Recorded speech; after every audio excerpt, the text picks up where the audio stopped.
So we are discussing the concluding remarks of this book on sustainability principles, and we are in the second section of the concluding remarks, which is on the second section of the book that we called Approaching the World. So we looked at state of the world and then approaching the world. Third part is of course changing the world. I don't know what I'm doing here. So this, okay, I don't know why I got thrown off here. So we are in approaching the world, and we looked at ambiguity and we were talking about complexity. Many issues of sustainability are complex and difficult to explain, understand and improve. So we went through this already and said that essentially, although it's obviously impossible to know any system completely, the goal must be to have as holistic an picture as possible, so that even with ambiguity and uncertainty you can continue to make progress towards sustaining or approaching the world and understanding it. So in short, a systems approach in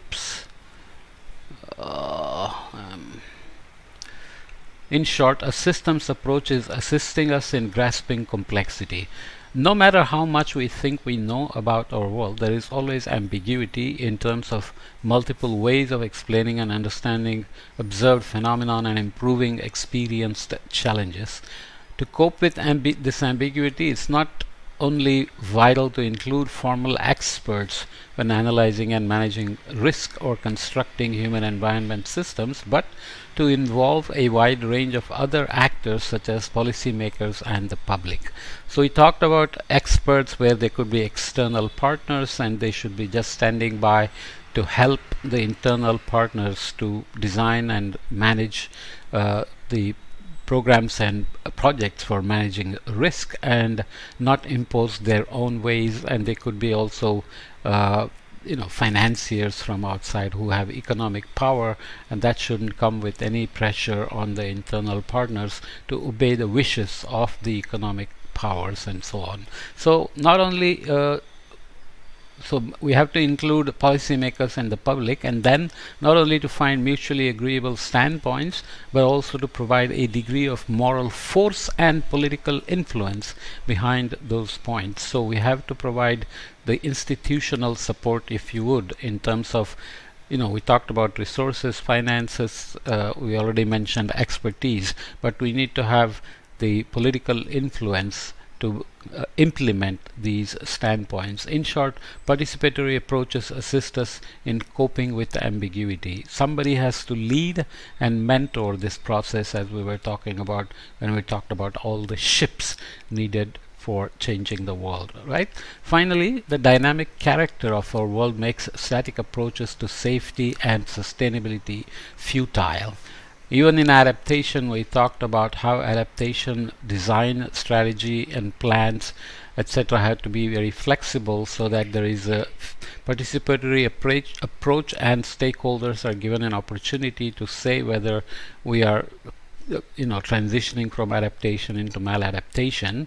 Of course, many of the hard structures you may need for adaptation or sustainability in this case may not be possible to make them retrofit again or design them and so on and so forth. So the original design and plan has to be already so flexible and so detailed that it can have a dynamic approach and yet not be stuck in some hard structures that are immovable or unchangeable.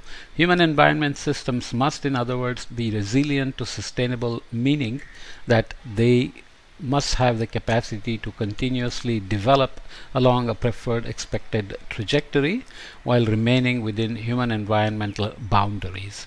These are words, but try to make sure you can think of it in terms of examples. Resilience is thus an emergent property determined by the ability of the human environment system to anticipate, recognize, adapt to, and learn from variations, changes, and disturbances, disruptions, and disasters that may cause harm to human beings' value. So once the participation, internal and external partners and all the stakeholders have gotten together and decided what is of value and what is it that they want to protect and so on, you still want to be able to protect. I'm just trying to adjust this on the fly here. Oops, that's not good. So let me leave it. I don't know why I tried to do this now. Okay, sorry about that. So we need to be able to still be flexible enough that we can account for the why do you go to this? I have screwed this up now. Okay, so here we are again. Will it jump to? Yeah, this new PowerPoint that upgraded puts the PowerPoint in one corner, and when I try to move it, it covers the whole screen, and when I choose again to minimize it, it goes to the same corner. Somehow they have made it so friendly that it's unusable, and this is what happens when I try to do things in the middle of a podcast. Okay, sorry about that.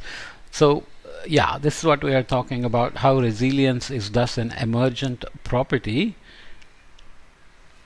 determined by the ability of the human environment system to anticipate, recognize, adapt to, and learn from variations, changes, disturbances, disruptions, and disasters that may cause harm to what human beings value.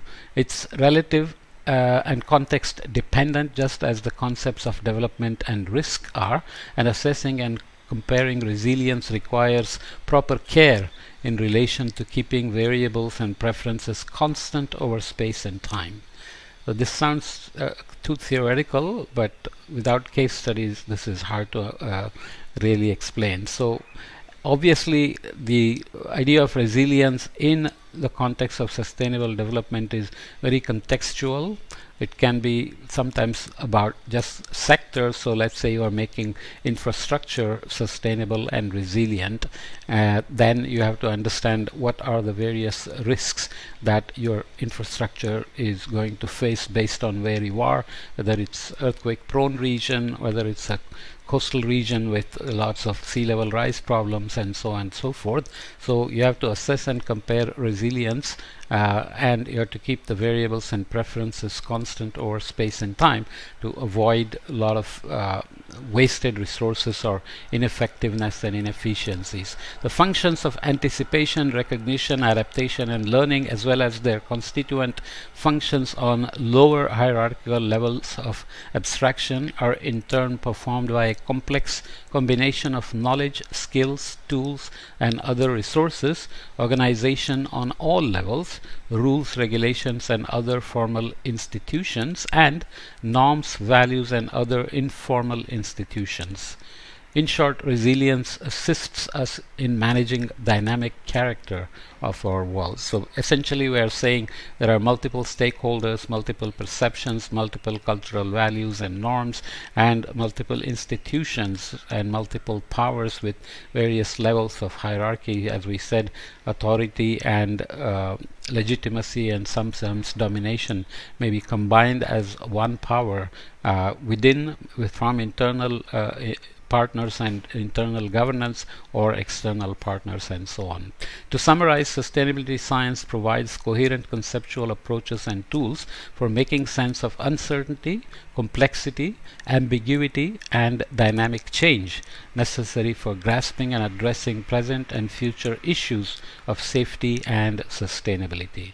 I am thus truly standing on the shoulders of giants when presenting my contributions to this endeavor. This is author's own humility. Giants who have not only actively contributed to establishing sustainability science as such, but to a wide range of important disciplinary work that underpins the more transdisciplinary efforts for a sustainable future.